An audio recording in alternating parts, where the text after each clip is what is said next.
അപ്പൊ WPC ഫ്രെയിമുകളെ കുറിച്ച് പരിചയപ്പെടുത്താൻ വേണ്ടിയിട്ടാണ് ഈ വീഡിയോയിൽ വന്നിട്ടുള്ളത്. ഞാൻ മുമ്പ് WPC ഫ്രെയിമുകളെ കുറിച്ച് വീഡിയോ ചെയ്തിട്ടുണ്ടായിരുന്നു.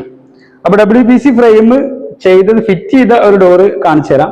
ഇത് കട്ടിൽ വെക്കാതെ ഒഴിച്ചിട്ടിരുന്ന ഒരു ഏരിയ ആയിരുന്നു. അപ്പൊ നമ്മളിവിടെ ഫ്രെയിം WPCയിലാണ് ചെയ്തിട്ടുള്ളത്. ഇത് 4:2 സൈസ്, ഇത് 3:2. അപ്പൊ നമ്മളിവിടെ കസ്റ്റമർ ആവശ്യപ്പെട്ട പ്രകാരം 3:2 ചെയ്തിട്ടുള്ളത്. 3:2 ആകുമ്പോൾ കാണുമ്പോൾ ഒരു എടുപ്പ്, കാഴ്ചക്ക് ഒരു എടുപ്പ് കുറവുണ്ടാവും എന്ന് മാത്രമേ ഉള്ളൂ. പക്ഷെ എത്ര വെയിറ്റ് കൂടിയ ഡോറാണെങ്കിലും നമുക്ക് 3:2 ഫ്രെയിമിലും നമുക്ക് ഏത് ഹെവി ഡോറും ചെയ്യാൻ പറ്റും.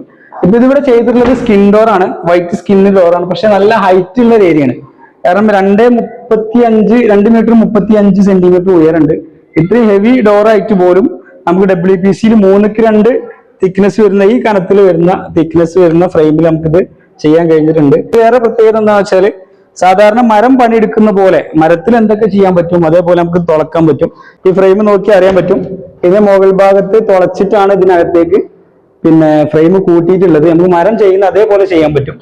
പിന്നെ ചെതല് പിടിക്കൂല, അതേപോലെ ഉറക്കുത്തൂല, വെള്ളം തട്ടിയാലുള്ള പ്രശ്നങ്ങളില്ല, വികസിക്കൂല, ചുരുങ്ങൂല. അങ്ങനെ മരത്തിന്റെ സാധാരണ നമുക്ക് വർഷക്കാലത്ത് ഉണ്ടാകുന്ന പ്രശ്നങ്ങൾ അല്ലെങ്കിൽ ചെതലിന്റെ പ്രശ്നങ്ങൾ, അത്തരം പ്രശ്നങ്ങളൊന്നും WPCയിൽ ഉണ്ടാവില്ല. അതാണ് ഇതിന്റെ വേറെ പ്രത്യേകത. പിന്നെ ഇത് 2 രൂപത്തിൽ ചെയ്യാൻ പറ്റും, ഫിറ്റ് ചെയ്യാൻ പറ്റും.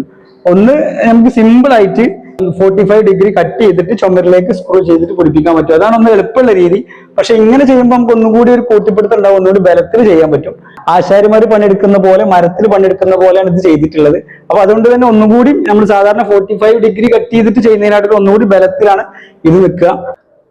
അപ്പൊ WPC ഫ്രെയിമുകളെ കുറിച്ചും അതേപോലെ വ്യത്യസ്തമായിട്ടുള്ള ഡോറുകളെ കുറിച്ചും പുതിയ വിശേഷങ്ങളുമായി വീണ്ടും കാണാം.